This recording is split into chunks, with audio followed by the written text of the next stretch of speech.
money up front, they give a commitment to us as well. And to be fair, we don't make a profit pure on that advance. We really have to do the placement to make a profit. So it's fair like that, yes. And how did you finance your company? Work hard. I had no money. Well, from the events that I did, that I told you about, that 10,000 euros I used to start up the recruitment business, and then just work like a madman and pay yourself barely nothing. So that's also the other side of entrepreneurship, is that you do have to make a lot of sacrifices. A lot. Would you say it was worth it? Definitely. All the way. But if I would do it again, I would have to suffer less, because I have learned from my mistakes, I hope. And I would be able to reduce the time to like a more profitable business. Yeah. But that's life, huh? That's life. Yeah. What are some everyday challenges you face in your profession? People. And that's something to say in the people business. Well, all the complexity of my work arises from people, and their different needs, and that's what makes my work very complex.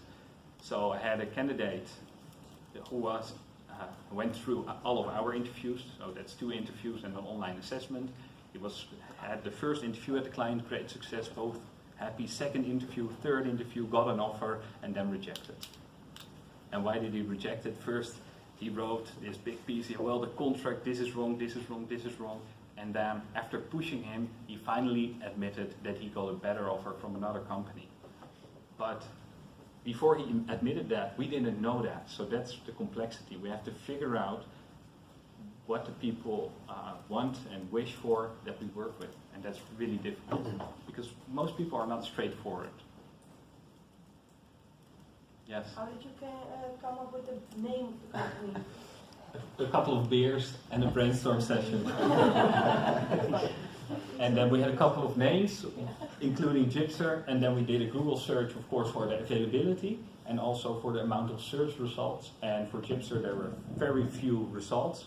So that means that with lower cost, you can get more brand presence on Google. That's good. Yeah, that's something to keep in mind if you have very little cash. Okay. Yeah. Other questions? Yes. What are the qualities you look for in your Next. own team? Sorry? What are the qualities you look for in your own team? Dedication, curiosity, fearlessness. I think that's the English word. Nice. These 3 are top priority, and able to work together, teamwork. Yeah. So it seems like a really nice team.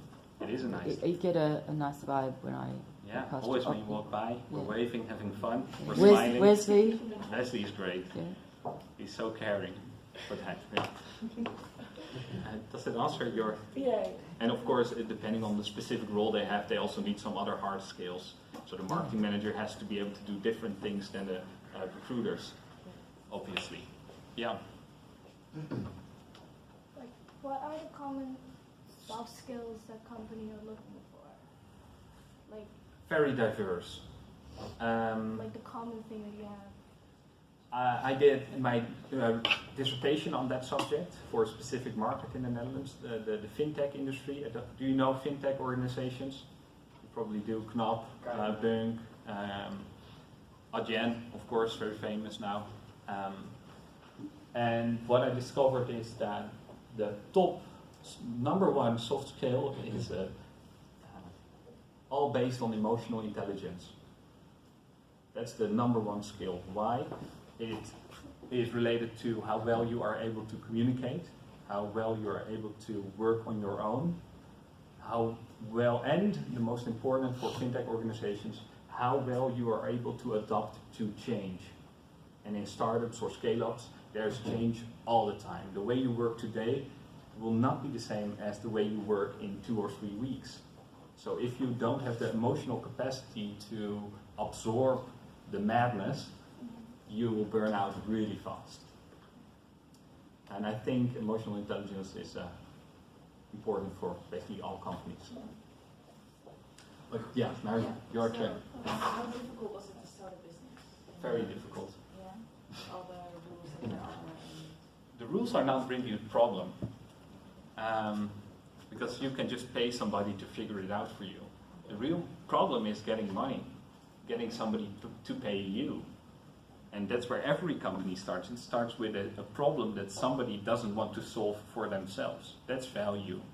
It's not about what you like to do, it's what they don't want to do, but what they need. So in my business, if a company is missing a sales agent, they are missing revenues. Or even worse, they are losing customers.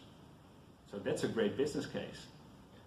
So if I find them a sales manager or an account manager, they can potentially get 300,000 euros a month extra revenue. That's nothing compared to the cost that I charge and to the cost of the salaries. But if they are missing that person, they are actually making a loss of 300,000 euros a month. So that's the case that I discovered. And if you want to build a company, you have to figure out something like that. You have to find a business case. And then find the customer before you do anything. Customer first and the company second. That's the first rule. Don't build something because you want to build it because somebody wants to pay for it. That's the fastest way. That's also something I learned by doing it the other way around. Yeah. So how do you manage to attract the customer if you don't have anything set? Cold calling.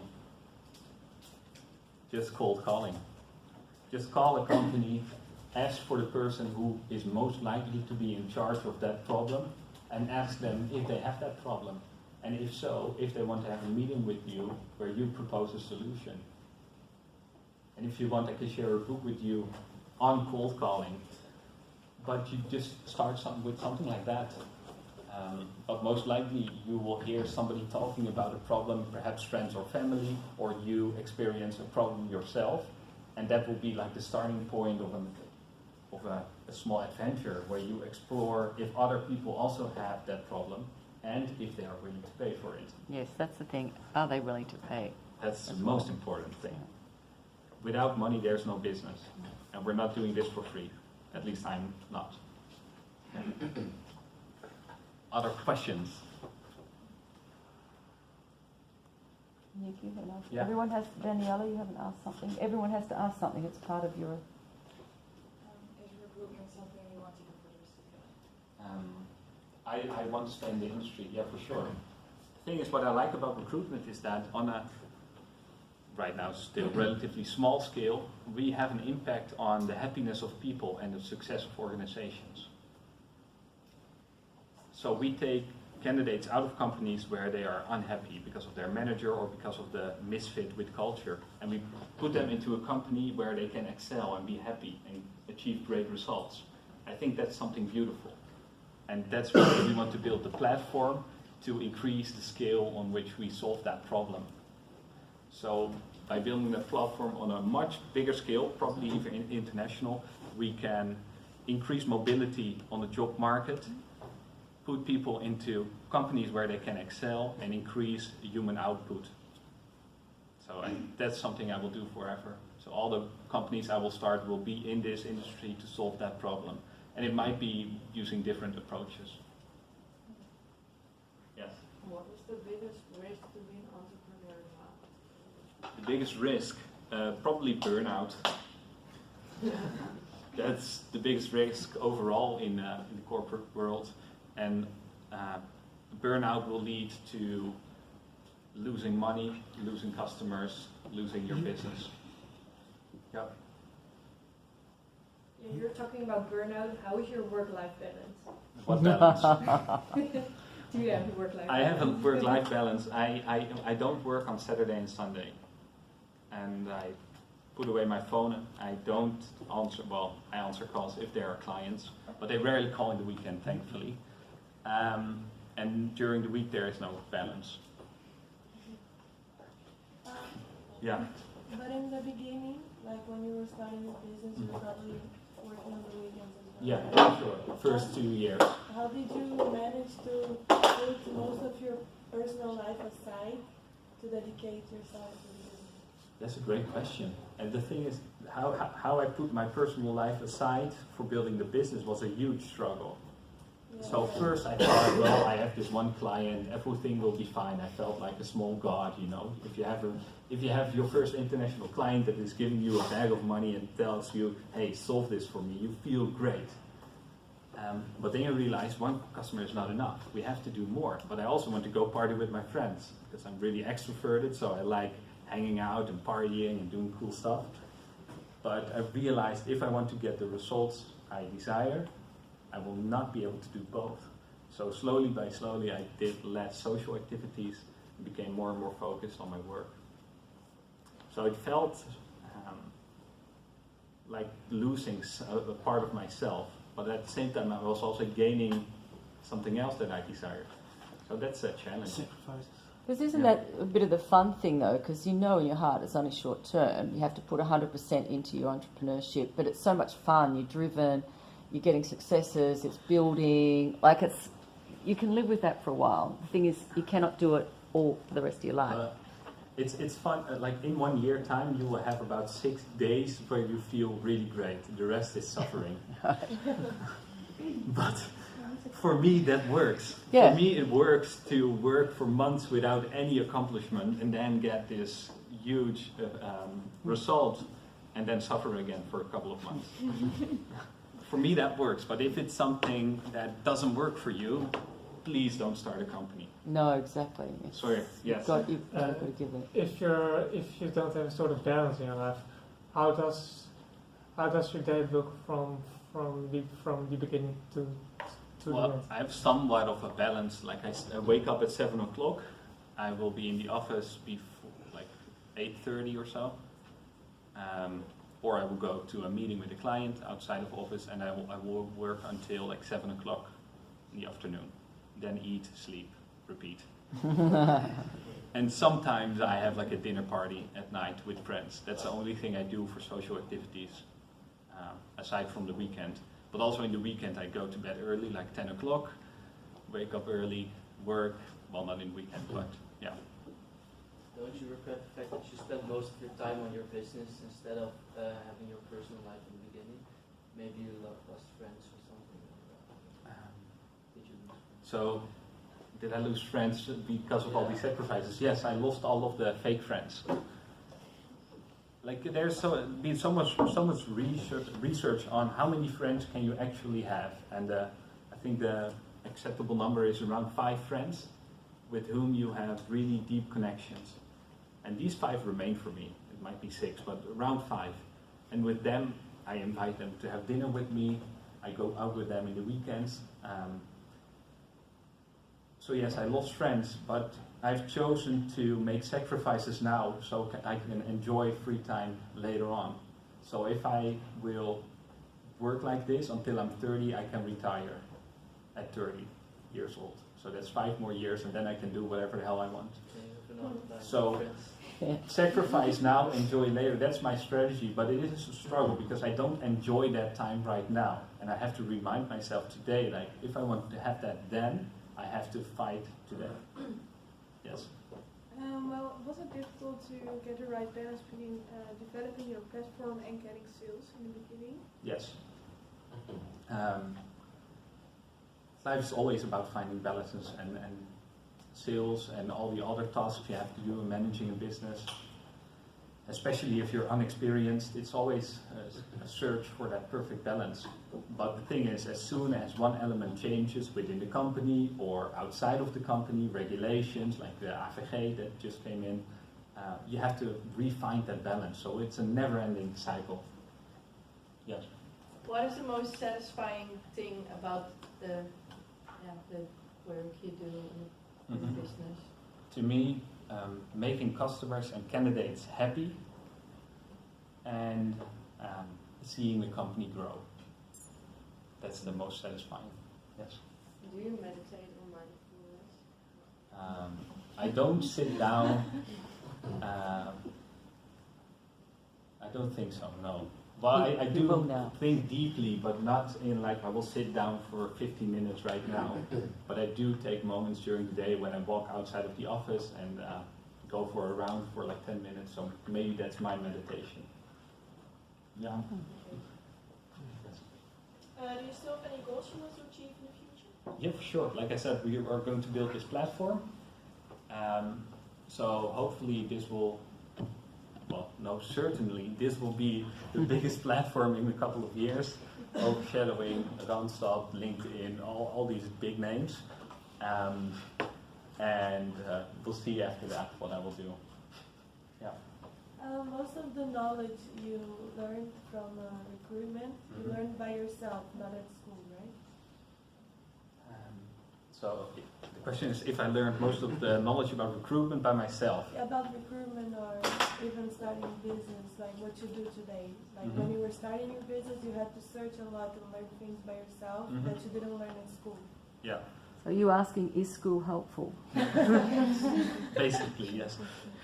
To me, yes, it was very helpful to go to school. Actually, I chose this study to get a foundation of knowledge on which I could build basically any company, because it's so widely orientated. You have knowledge of finance, marketing, sales, HR, all of these parts of a normal business.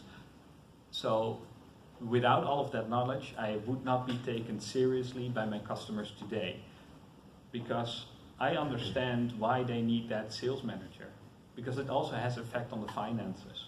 And by having that understanding, I can provide a better solution to the customers. Yes? You now have a team of 4 employees. Yes. And what kind of tasks do they have? Are they all doing the interviews? Or? No, I have one marketing manager who is doing marketing, like online marketing, and rebuilding the website, because like someone pointed out there's still some faults on there. It should go live within a month. So with marketing manager, I have Wesley, who is doing administration, so he's doing the financial administration, scheduling interviews, ordering stuff that we need on the internet. And I have Rosaline, and she is doing the interviews for me. The first interviews, and I do the second interview with the candidate, and only if I approve them, they will go to the clients. And then do you meet the big clients? You work with the I clients? work with the big clients as well, and I'm now hiring 2 people who will work with the clients on my behalf. Okay, yeah. Besides starting your own business, what was your biggest risk throughout the years? The biggest risk, well, losing my health. That was the biggest risk, always. And I think that's, do you guys know Carl Gustav Jung? No, you don't? Well, you might. Do you know the term extrovert and introvert? MBTI stuff, guys. Yeah. He was the man who came up with the term introvert and extrovert. Well, why is it relevant? When he did a study to these personality types, he discovered that extroverted people, they get energy by focusing on objects instead of the subject, which is the self. And extroverted people can focus on an object so intensely they forget the subject. So that's my personal risk as well. I can focus on my business so much that I lose myself, hence the burnout effect. But it can show in many different ways. You can get ill, physically ill. You can get disorientated. There's many risks involved, or less motivated. Well, many things can happen that way. Yeah. Yes. So if I understand correctly, companies contact you and they are seeking a candidate, and they give you competencies that they look for in the candidates. But aren't those competencies like fairly similar? Like the company seeks someone who is good at teamwork or a good communicator. For sales, are the competencies that my clients seek, are they similar?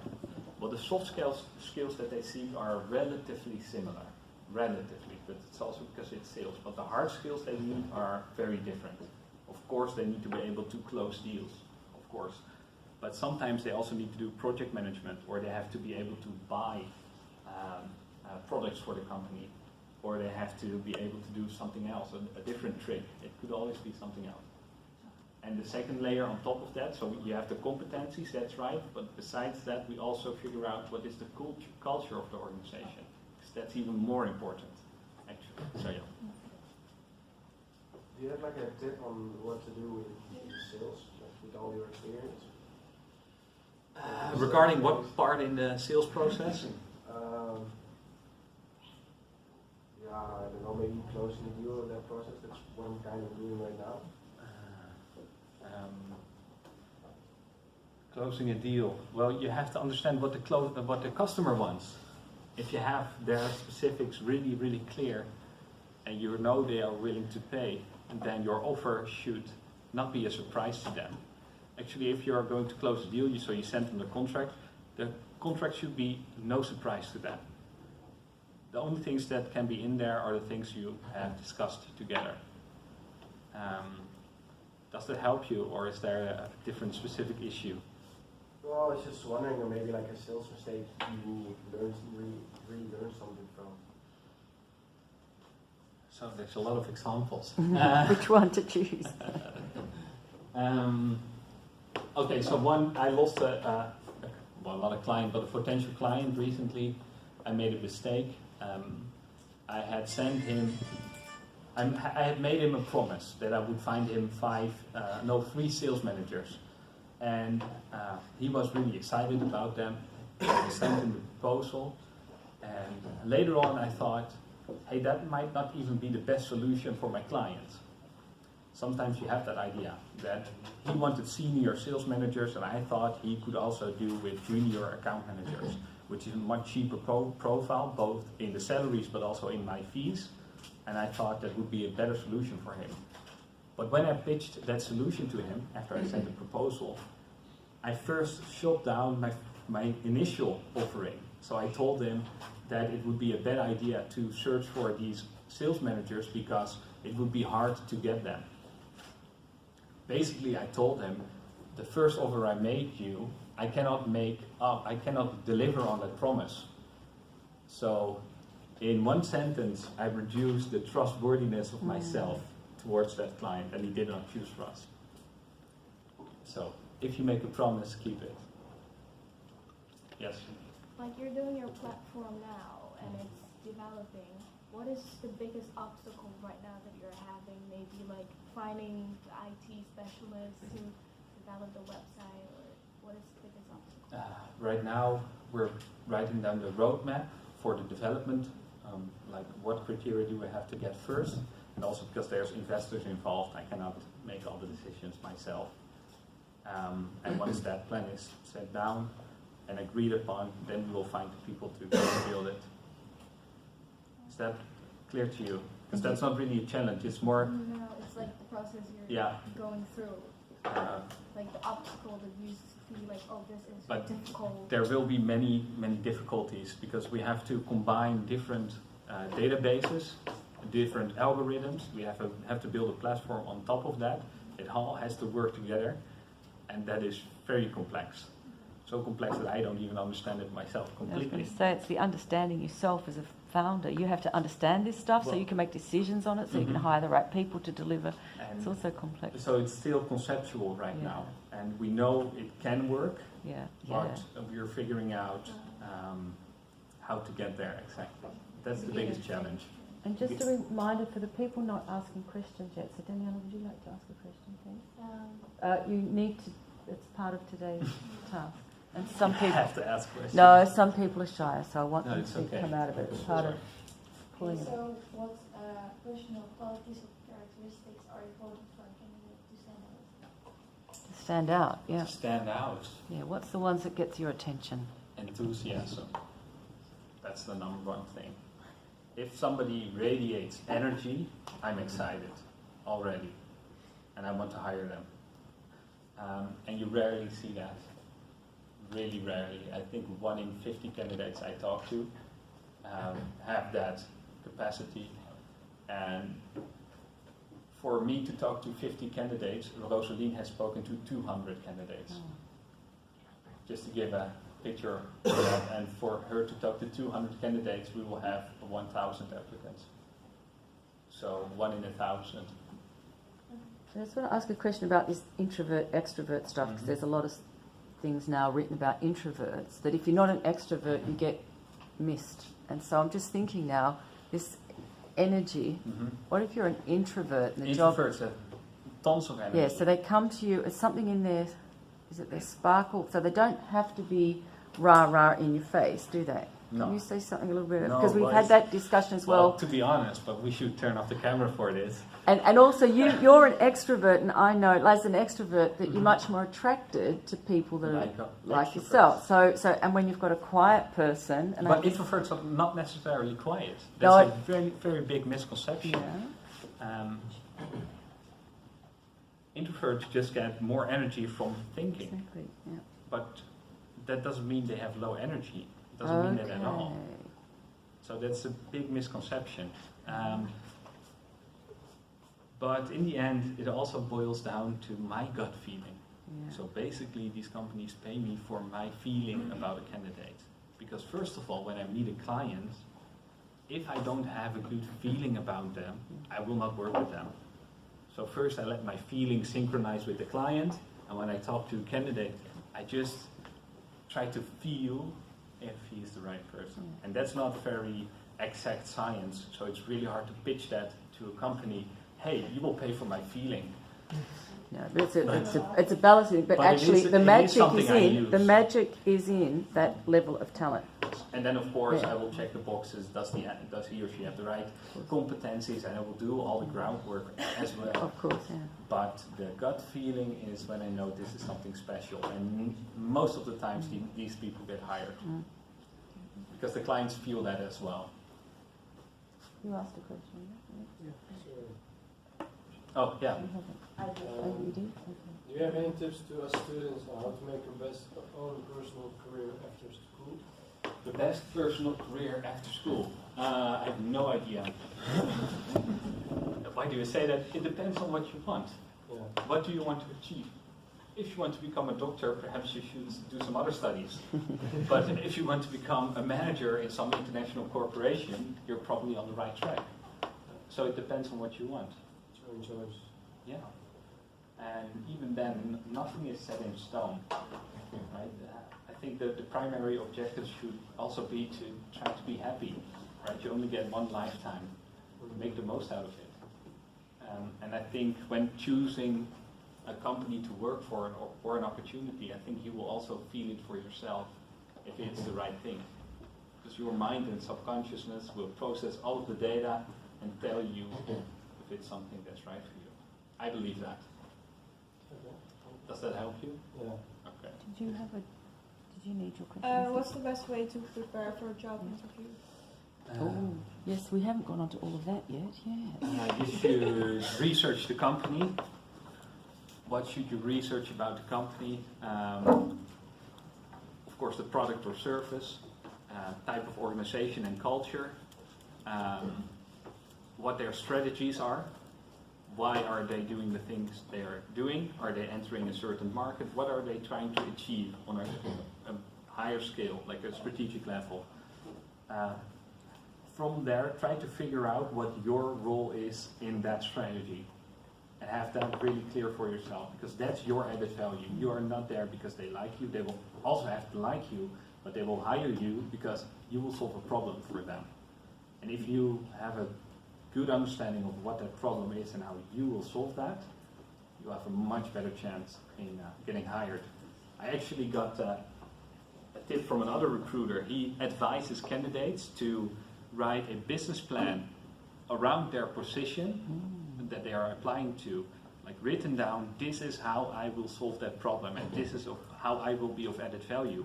And make it a numbers game as well. So even if you do something that's not sales related, try to make a case on how you will make money for the company. For example, because you can do a certain job twice as fast, you will save so much money, and make the best estimation that you can. That's his advice.